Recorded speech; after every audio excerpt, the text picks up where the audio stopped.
है आप सभी का mahindraguru.com पे द ब्रह्मास्त्र फॉर सक्सेस। और आज का हमारा विषय है एसएससी सीजीएल एसटी नंबर 72 और हमारा सब्जेक्ट है इंग्लिश। तो चलिए चलते हैं क्वेश्चन की ओर। पहला है हमारा एरर करेक्शन। यहाँ पे हमें एक सेंटेंस दिया रहेगा और उसमें हमें गलतियां निकालनी है। सेंटेंस पढ़ते हैं। He is very intelligent and could work out any difficult problem. यहाँ पर ही इज वेरी इंटेलिजेंट में हमें कोई गलती नहीं दिखती है। And could work on out any difficult problem, यहाँ पे ऑन का जो यूज हुआ है वो गलत है। ऑन जो है यहाँ पर सुपरफ्लुअस है, वहां पे work out any difficult problem काफी होगा, तो हमें वहां पे ऑन को रिमूव करना होगा। माने हमारा जो गलती है या हमारा एरर है वो हमारा ऑप्शन बी में लाई करता है। सो हम ऑप्शन बी पे टिक कर देंगे, ये हमारा करेक्ट आंसर होगा।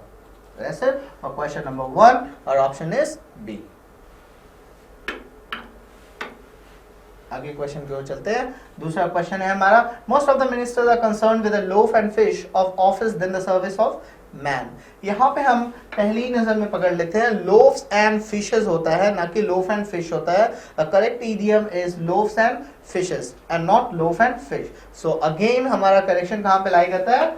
ऑप्शन बी में। सो आप मार्क कर सकते हैं ऑप्शन बी एज और करेक्ट ऑप्शन। अगला क्वेश्चन है हमारा, hardly I left the party when she called but I did not receive. यहाँ पर हमें पता है कि जब भी एडवर्ब से एक सेंटेंस स्टार्ट होता है, जो कि हार्डली एक एडवर्ब है, एक सेंटेंस जब भी हार्डली से स्टार्ट होगा या कोई भी एडवर्ब से स्टार्ट होगा, वहां पर क्या होगा? सब्जेक्ट वर्ब अपना प्लेस इंटरचेंज कर देता है, जिसे हम इन्वर्टेड फॉर्म ऑफ वर्ब भी बोलते हैं। तो जब हम पढ़ते हैं हार्डली, ये एक एडवर्ब है, ये और आई जो है वो हमारा एक सब्जेक्ट है। तो एडवर्ब और सब्जेक्ट नहीं हो सकता है, एडवर्ब और सब्जेक्ट, सब्जेक्ट से पहले हमारा एक वर्ब आएगा।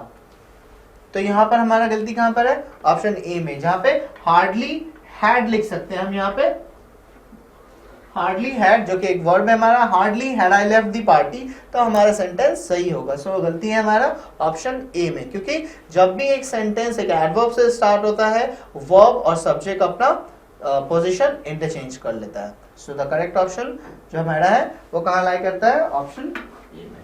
सो for question 3 option is A. अगला क्वेश्चन है हमारा, the machinery needs some repairing. फिर से हम पढ़ते हैं, the machinery needs some repairing, जहां मशीनरी हमारा सिंगुलर नाउन है और नीड्स हमारा सिंगुलर वर्ब। सो यहाँ पे हमें कोई गलती नहीं मिलती है, तो हम ऑप्शन डी पे टिक कर सकते हैं। सो जहां पे हमें गलती, if there is no error, जहां पे हमें नो एरर मिलता है, हम ऑप्शन डी पे टिक कर सकते हैं। For question number 4 the option is D. अगला क्वेश्चन है, he who possesses goods is bound to impress others. यहाँ पे देखिए, he who possesses goods, goods यहाँ पर हमारा एक नाउन हो गया, डेफिनेट नाउन हो गया, तो उसके आगे एक स्पेसिफिक नाउन है, तो उसके आगे एक हम डेफिनेट आर्टिकल लगाना आवश्यक है, तो हम द यूज करेंगे गुड्स के आगे। तो यहाँ भी हमारा ऑप्शन लाई करता है कहाँ पे? ए पे। So the correct option lies in option A. So for question 5 the correct option is A. Synonym आया हमारा पर्यायवाची। यहाँ पे जोवियल, जोवियल का माने होता है खुश रहना, कोई भी खुश रहता है उसे हम जोवियल बोलते हैं। जोवियल बेसिकली एडजेक्टिव है, एक नेचर के ऊपर बोला जाता है, he has a jovial nature, माने वो हमेशा खुश रहता है। और यहाँ पे jovial, blithe is synonymous to jovial. यहाँ पर हम बोल सकते हैं जोवियल का सिनोनिम क्या है? Blithe. So correct option is C. So for question number C correct option is C. अगला है हमारा नैक। नैक माने होता है फूलिश, फूलिश या बेवकूफ हम बोल सकते हैं। देन कॉम्पूप अदर सिनोनिम है उसका, जैसे bumpkin, this all are synonymous to knack. So foolish is our correct option. So for question number 7 हमारा करेक्ट ऑप्शन है ए, दैट इज बेवकूफ। नेम, नेम माने होता है बेईमान। यहाँ पर हमें देखते हैं नेटिव माने नेटिव, लोथ माने टू डिटेस्ट समवन माने नफरत करना, क्लेवर माने होता है चालाक, और आखिर में आता है डिसऑनेस्ट। सो नीव का माने होता है हमारा डिसऑनेस्ट, जो कि ऑप्शन सी में है। तो हम क्वेश्चन 8 का लिख सकते हैं ऑप्शन सी।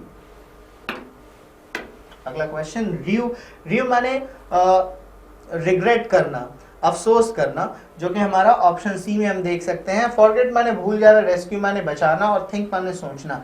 रिग्रेट हमारा ऑप्शन सी में है, तो हम ड्यू माने होता है अफसोस करना, दैट इज रिग्रेट, तो हम ऑप्शन सी पे टिक कर सकते हैं। So for question 9 the correct option is C. Last question हमारा एंटोनिम में दैट इज सिनोनिम में दैट इज एक्सॉल्ट। एक्सॉल्ट माने होता है किसी की बड़ाई करना, टू प्रेज समवन और टू ग्लोरीफाई समवन। यहाँ पे हमारा देखेंगे डिसऑनर, उसको बदसलूकी या फिर डिफेम करना, कंसील छुपाना टेम्पररी क्षण भर के लिए, और डिग्निफाई हमारा लास्ट में आता है option D that is synonymous to exalt, जो कि मिलता जुलता वर्ड है एक्सॉल्ट से, माने किसी की बड़ाई करना या किसी को इज्जत देना, that is dignify someone. So for question 10 the correct option is option D. Next हमारा एंटोनिम लैक्स। लैक्स माने होता है समवन वेरी लेजी, लिसेंशियस, मेरी मेकिंग। तो करेक्ट ऑप्शन है हमारा, यहाँ पर देखते हैं हम, मेटिकुलस माने होता है एकदम एक्यूरेट, लैंगर माने होता है वेरी लेजी, लिसेंशियस माने भी लेजी होता है। तो ऑप्शन बी और सी जो कि सिनोनिम है लैक्स का वो तो होगा नहीं, क्योंकि हमें एंटोनिम चाहिए। आखिरी में बचता है एक्टिव, जो बहुत स्लो है उसका ऑपोजिट एक्टिव होगा। लैक्स, लिसेंशियस, लैंगर माने लेजी होता है, काहिल होता है, तो उसका ऑपोजिट होगा active. So for option 11, as for question 11 we can go with the option D, that is active. अगला क्वेश्चन साइकोफैंट। साइकोफैंट माने फ्लैटरर, दैट इज इन्फ्लुएंस होगा नहीं, ग्लो चमकना होगा नहीं, फोरसेक माने छोड़ देना, to abandon that will not be. So after excluding 3 option we are left with option C. जो हमें बचता है सी ऑप्शन, जो कि हमारा ऑपोजिट है साइकोफैंट का, that is loyal. So flatterer का opposite that is loyal, so we can go with option C. So for question number 12, correct option is C. Next is रैकर। रैकर माने नफरत करना। नफरत करना देख सकते हो ऑप्शन ए में ही हमसे एंटोनिम पूछा गया, मैंने ऑपोजिट पूछा गया, तो ऑप्शन ए में ही जो हमें पता है रैकर माने नफरत करना, नफरत का ऑपोजिट होता है प्यार, प्यार that is love. So for question 13 our correct option is A. Remnant माने टुकड़ा, किसी भी चीज का बचा हुआ टुकड़ा, दैट इज रेमनेंट बोलते हैं, माने रेसिड्यू या फिर a bit of something, that is remnant. जो reduce that is synonymous to remnant, तो ये होगा नहीं। Residue that is also correct meaning for remnant, तो वो होगा नहीं, क्योंकि हमसे ऑपोजिट पूछा गया है। यहाँ पर ऑपोजिट क्या है हमारा रेमनेंट का, माने सम पार्ट का ऑपोजिट क्या होगा, ऑब्वियसली एंटायर होगा। So correct option is C. सो हम जा सकते हैं सी के साथ, बिकॉज हमें एंटोनिम पूछा है, तो रेमनेंट माने होता है रेसिड्यू और अ पार्ट ऑफ समथिंग, तो इसका ऑपोजिट क्या होगा entire. So for question 14 the correct option is C. Saucy. Saucy माने वेरी अनब्लशिंग, माने बेशर्मी जिसको बोलते हैं, वो हमारा saucy. Bold and unblushing that is blushing, unblushing that is saucy. तो माने इसका ऑपोजिट हमें ढूंढना है। इम्पिडेंट माने ही भी सॉसी होता है, मीक माने होता है एजाइल कमजोर, इंसॉलेंट माने भी saucy, that is both these words are synonymous to saucy. तो हमारा we are left with the word D, which is the correct option. That is for saucy, that is blushing, that is brazen, to be shy or something. Next question, a matter written by hand, कुछ भी जो हाथ से लिखित note होते हैं उसे हम क्या कहते हैं, कैलीग्राफी। कोई सुंदर हैंडराइटिंग को कैलीग्राफी बोलते हैं, तो वो होगा नहीं हमारा hand script, there is nothing called hand script. Post script जो मैंने, हम जब भी एक चिट्ठी लिखते हैं और लास्ट में कोई लाइन लिखते हैं, वो एक्स्ट्रा पैराग्राफ होता है, उसे हम पोस्ट स्क्रिप्ट बोलते हैं, तो ये भी होगा नहीं। So we are left with option B, that is a correct option. So matter written by hand that is manuscript. For 16 16 number का सही जवाब है option B, that is manuscript. 17 fit to drink, anything fit to eat that is edible, तो ये होगा नहीं हमारा। Fit to drink that is portable, there is nothing called drinkable और finable, so we can go with option C.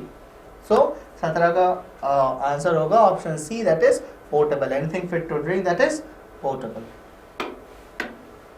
Next question है one who compiles a dictionary. One who compiles a dictionary उसे हम lexicographer बोलते हैं। यहाँ पर देखेंगे हमारा 3 ऑप्शन है, यूसरर, कार्टोग्राफर, कुरेटर, लेक्सिकोग्राफर, जो कि ऑप्शन सी में है। सो 18 का हम डायरेक्ट बोल सकते हैं option C, that is lexicographer. Cartographer उसे बोलते हैं जो मैप बनाता है। यूसरर जो पैसा उधार देते हैं हाई रेट में, उसे यूसरर बोलते हैं। अगला क्वेश्चन है question 19, a difficult problem. A difficult problem that is not labyrinth, भूल भुलैया, maze is also भूल भुलैया, puzzle ये भी नहीं होगा. We are left with option C, that is conundrum. A difficult problems that is called conundrum. So for question 19 we can go with the option C.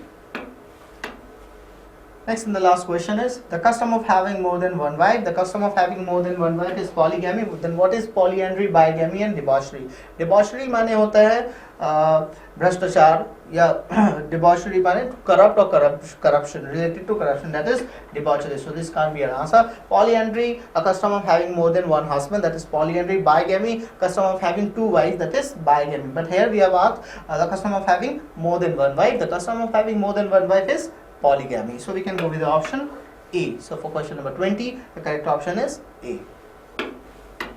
That's all, friend. Thank you for visiting and watching ST discussion. For more ST discussion, you can subscribe us here, or for any other queries, you can call us on our toll-free number, that is 1800-103-5225. Keep visiting mahindraguru.com. You can visit our Mahindra Guru site or the Mahindra Guru archives and log on to our DigiPay, DigiNote or Weekly Pocket to be more active. Kindly subscribe out here. That's all. Thank you.